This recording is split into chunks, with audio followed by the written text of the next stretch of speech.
मैं इधर पे काम नहीं कर सकती।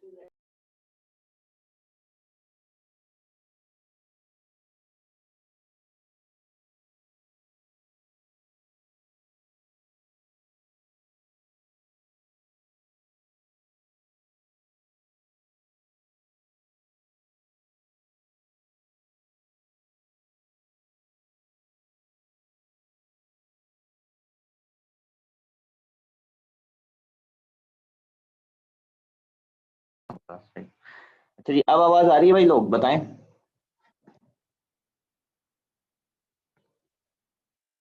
हेलो, अब आवाज आ रही है? जी आ रही है। चलें स्टार्ट करते हैं अब। मैं आपसे ये कह रहा था कि ये जो क्वेश्चन नंबर 2 आपके सामने खुला हुआ है, आपके पास, आप मेरी स्क्रीन पे क्वेश्चन 2 ना देखें, आप अपनी बुक में क्वेश्चन 2 देखें और स्क्रीन से सिर्फ उसका सोल्यूशन देखें, क्योंकि मुझे क्वेश्चन दिखाने के लिए लेफ्ट साइड पे करना पड़ेगा और मैं सिर्फ डायरेक्ट राइट साइड पे काम कर रहा हूँ। तो अब आपने ये किया कि जो ऑप्शन ए है, जिसमें कार्बन में 6 प्रोटॉन्स हैं, उसका चार्ज -1 है, उसका मतलब उसने एक इलेक्ट्रॉन गेन कर लिया, तो उसका इलेक्ट्रॉन 7 हो गया। और नाइट्रोजन 7 है तो इलेक्ट्रॉन 7 रहेंगे। बी बी की बात कर रहा हूँ क्योंकि उसने ना लूज किया ना गेन किया, उस पर कोई चार्ज नहीं है। इस तरह मैंने इन सबके इलेक्ट्रॉन्स निकाल लिए हैं, ए बी सी डी के। ये समझ में आया आपको? ए बी और डी के पास, ए बी और D have 7 electrons. Electronic configuration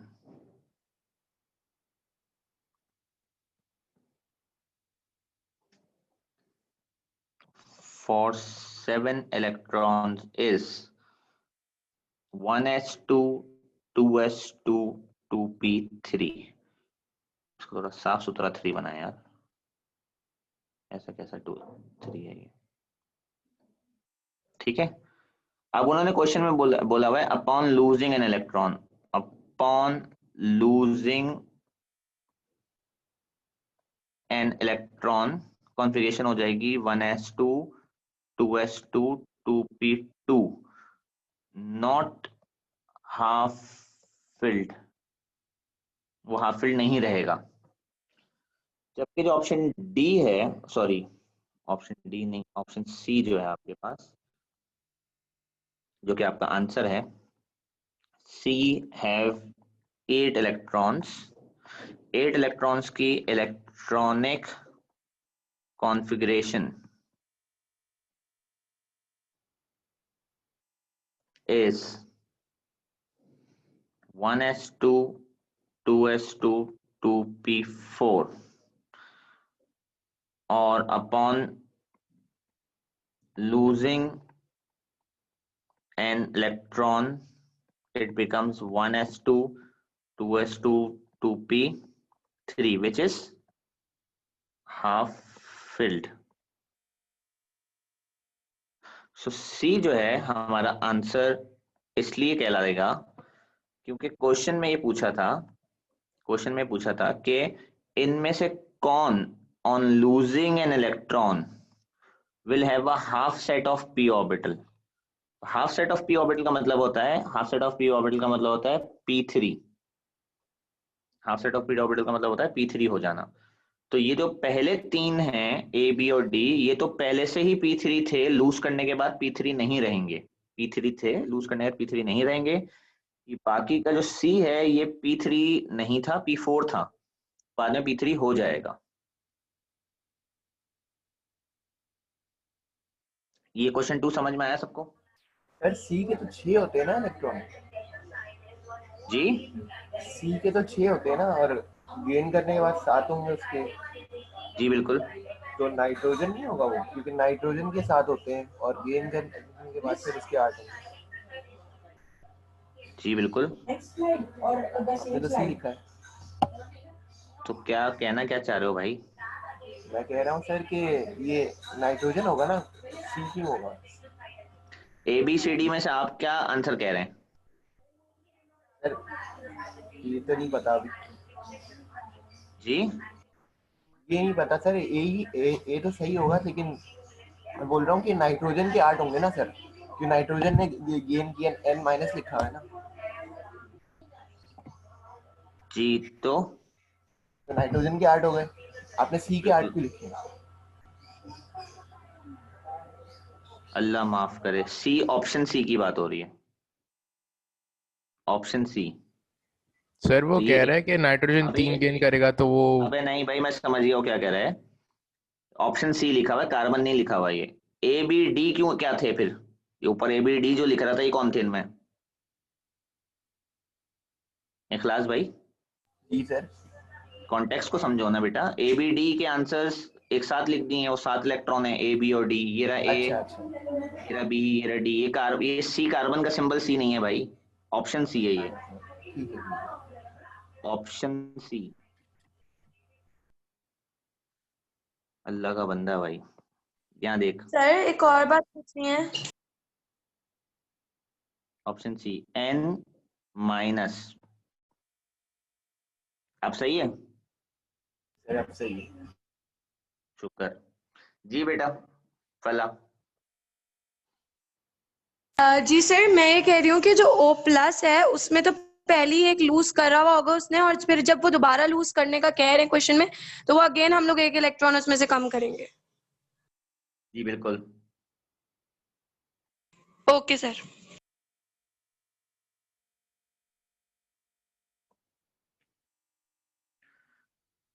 question number 3 पर देखें।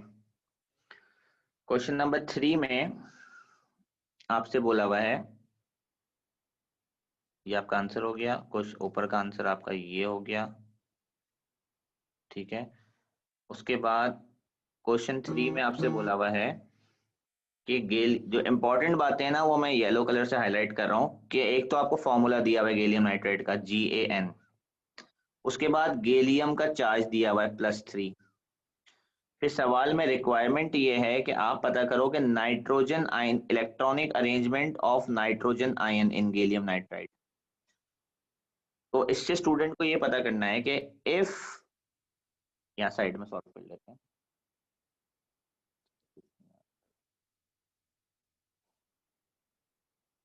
जूम कर लेते हैं। इफ फॉर्मूला इज GaN, पहली बात जो इसने हिंट दी है, and Ga is 3 positive, then N must be, जी भाई N पे क्या चार्ज होगा? -3। बेहतरीन। N के पास वैसे 7 इलेक्ट्रॉन होते हैं, -3 का मतलब इसके पास 10 इलेक्ट्रॉन्स हैं। उसके बाद 10 इलेक्ट्रॉन्स की electronic configuration is 1s2 2s2 2p6 2p6 is your answer। और ये कहाँ दिया हुआ है? ये आपको दिया हुआ है ऑप्शन नंबर डी में।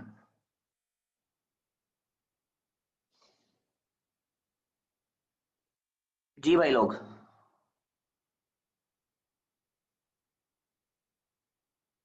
हाँ भाई,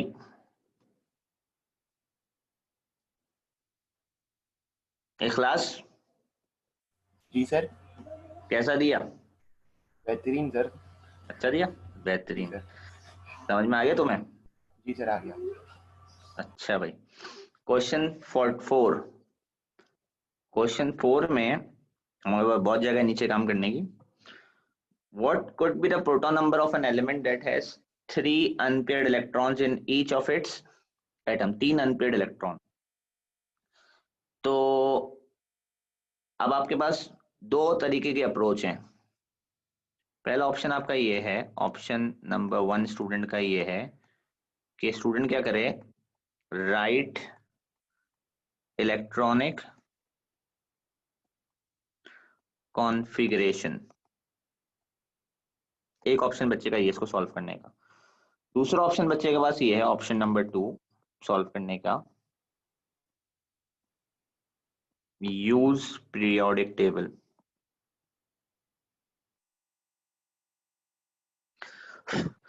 इलेक्ट्रॉनिक कॉन्फ़िगरेशन जरा बताएं, जरा ए 5 इलेक्ट्रॉन की कॉन्फ़िगरेशन बताएं।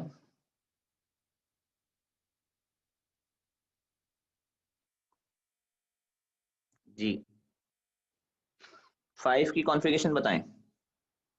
1s2 2s2 2p1। कितने अनपेयर्ड इलेक्ट्रॉन है, हमें क्या निकालने हैं इसके अंदर, मैं हाईलाइट कर देता हूँ वो चीज जो आपको पता करनी है। आपको पता करनी है अनपेयर्ड इलेक्ट्रॉन्स। बताएं कितने अनपेयर्ड है भाई इसमें।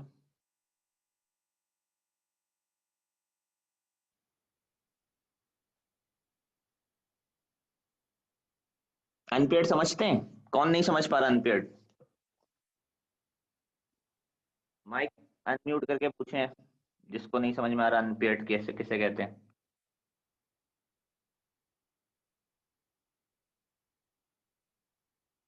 अनपेयर्ड सबको पता है, बेहतरीन।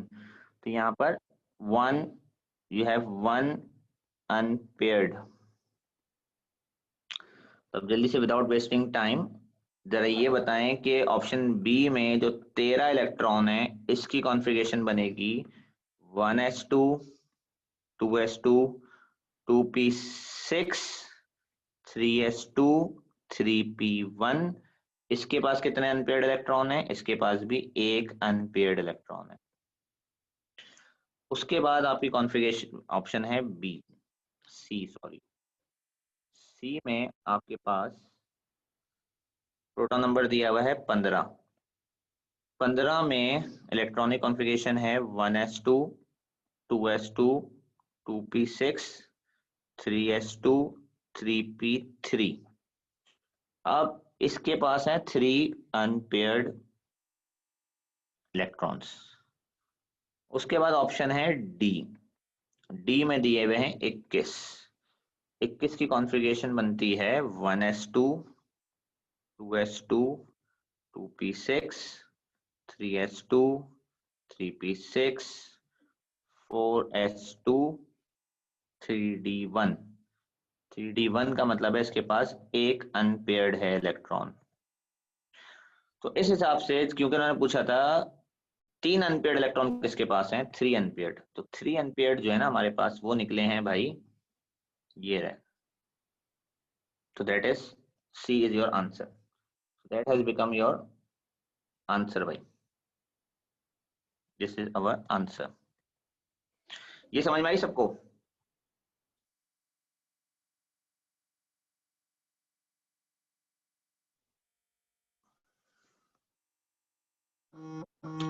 इसका दूसरा मेथड ये था कि आप पीरियोडिक टेबल इस्तेमाल करें और इन सवालात का जवाब दें।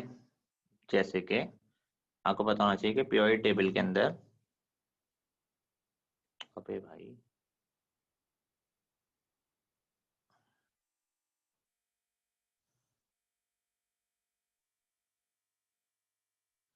ये कितना खूबसूरत पीरियोडिक टेबल बना रहा है आपका भाई, देखें, अप्रिशिएट करें आप लोग, मेहनत हो रही है। इखलास क्या ख्याल है बेटा? वैसे ही ना सर, सही है। ऑप्शन 1 से सर एक बात समझ नहीं आई मुझे। अब तुमने मजा खराब कर दिया यार, ऑप्शन 1 से बात ना समझ के। चले आप ये बता दें, आखिर में बता देगा। नहीं नहीं तुम पूछो पूछो, मैं तो ऐसे ही बोल रहा हूँ।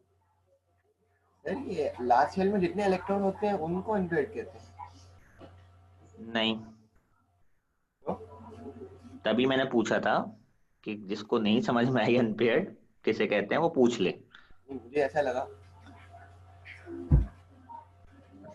P1 P2 P3 P4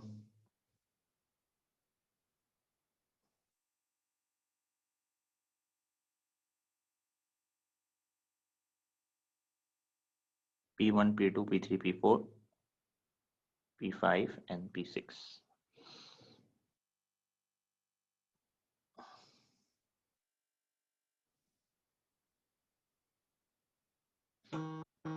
एक हमारे पास जा रहा है एक्स्ट्रा।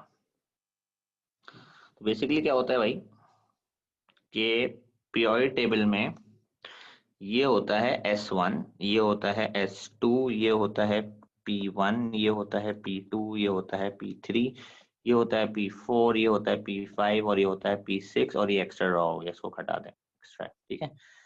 इसके बाद यहाँ पर आपके पास होता है D1,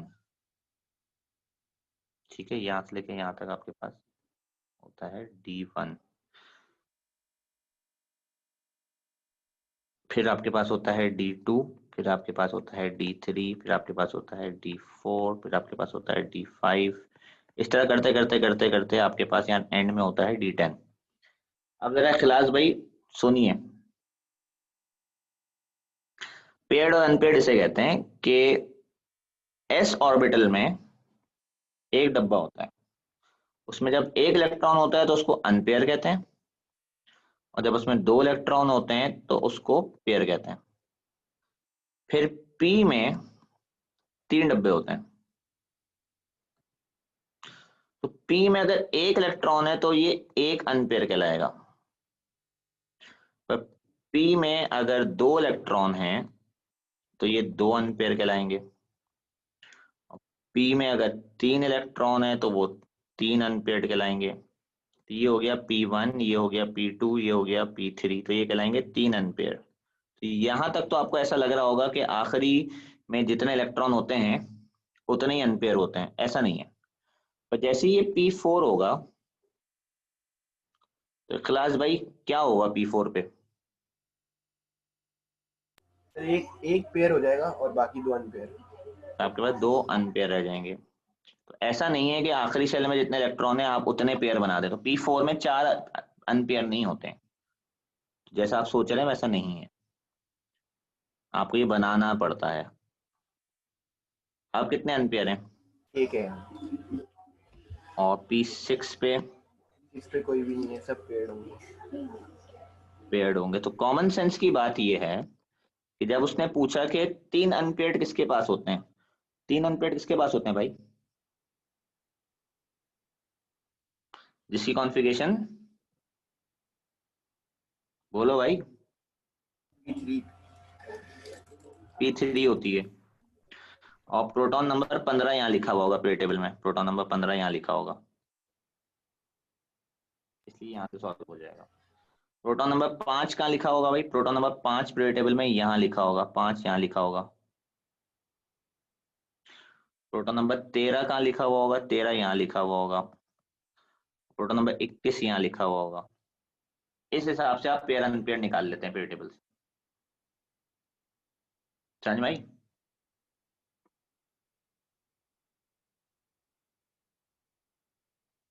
पर सर जरूरी तो नहीं है सिर्फ 3p में ही हो। 3d में अगर 2 पेयर्ड हैं और 3 अनपेयर्ड हैं, इस तरह से नहीं हो सकता? नहीं नहीं, D3 में भी हो सकते हैं 3 अनपेयर्ड, पर D3 का कोई एलिमेंट था नहीं ना हमारे पास ऑप्शन में, मैं तो ऑप्शन देख के सॉल्व कर रहा हूँ। Okay sir.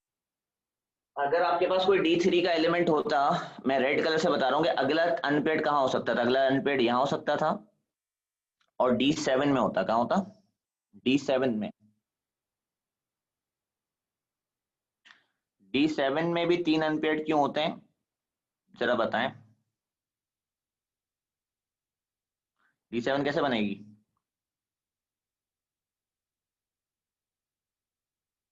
कितने अनपेयर्ड हैं?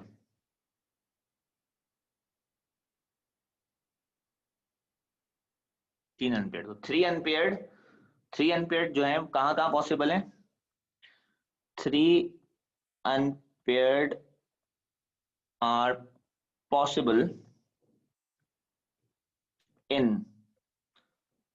P3, D3 and D7। वैसे तो फिर F ऑर्बिटल्स की अलग पॉसिबिलिटी चली जाती है, पर हम F पे बात नहीं कर रहे हैं। स्टूडेंट के जहन में ये होना चाहिए, अगर आपके जहन में ये है तो बस क्या ही बात है।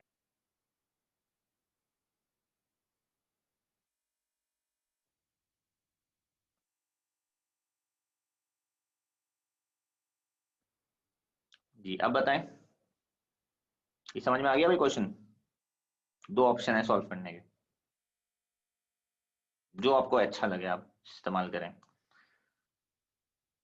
तो अब आप लोग ये कीजिएगा, क्योंकि बहुत सारा टाइम हमारा लग गया इंटरनेट लूज होने में, और ऑब्वियसली ऑनलाइन क्लास थोड़ी स्लो ही होगी क्योंकि मैं बहुत ज़्यादा मेहनत करके पढ़ाऊंगा, तो आपको समझ में भी बेहतर आएगा। तो आज हम यहीं रुकेंगे। इसका फायदा ये है कि अभी मैं आपको एक्सपोर्ट नहीं कर रहा ये फाइल, कल मुझे जरा ये क्वेश्चंस कंप्लीट करने दें जरा पूरे। जब मैं 17 की एक्सप्लेनेशन यहाँ कल इंशाल्लाह कंप्लीट कर लूंगा तो ये फाइल आपको एक्सपोर्ट हो जाएगी, तो आपके पास पूरे सॉल्व्ड एमसीक्यूज आ जाएंगे। सही है बेटा? सर मुझे एक चीज पूछनी है। जी बेटा। सर कल जो आपने हमें दिए थे क्वेश्चन 32 तक, उसमें क्वेश्चन 32 मुझे नहीं आ रहा था, लास्ट बिल्कुल। ओहो, बहुत मसले की बात है, मैं आपका मसला भी हल करूंगा।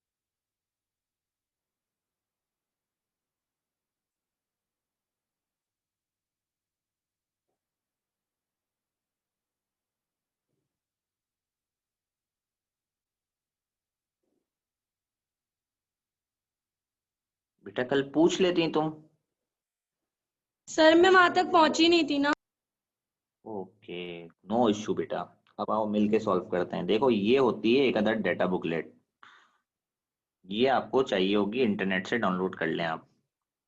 ठीक है, इसके अंदर आप जाएं, ये टेबल्स हैं, इसके अंदर टेबल नंबर 5 पढ़ें, क्या लिखा हुआ है? Atomic and ionic radii. Table number 5 पे जाएं, 3, 4, और ये table number 5 atomic and ionic radii. ठीक है, तो उसके बाद सवाल पे जाएं। सवाल में पूछा है कि कौन बड़ा है रुबिडियम के अंदर, रुबिडियम का एटम या उसका आयन। तो आप डेटा बुकलेट पे जाएं, रुबिडियम ढूंढें,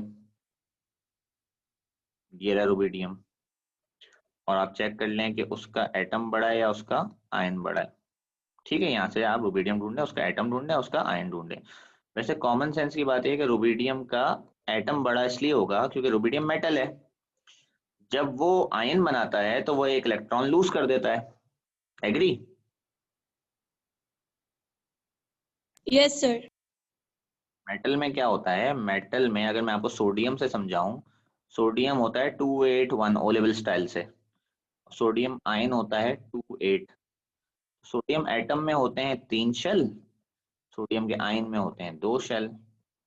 इस हिसाब से एटम बड़ा हुआ आयन से, तो ये ऑप्शन सही हो गया, because rubidium is a metal. Sir इस नॉन, तरह से फिर ब्रोमाइड का है उसमें आयोनिक बड़ा होगा क्योंकि वो एक इलेक्ट्रॉन गेन करता है। उसमें आयनिक रेडियस बड़ा होगा तो एटॉमिक आयनिक से छोटा होगा, तो ऑप्शन सी है, बिल्कुल सही फरमाया आपने। सही, थैंक यू सर। चलें भाई, ख्याल रखिएगा अपना और अपने घर वालों का। इंशाल्लाह कल मुलाकात होगी। अल्लाह हाफिज।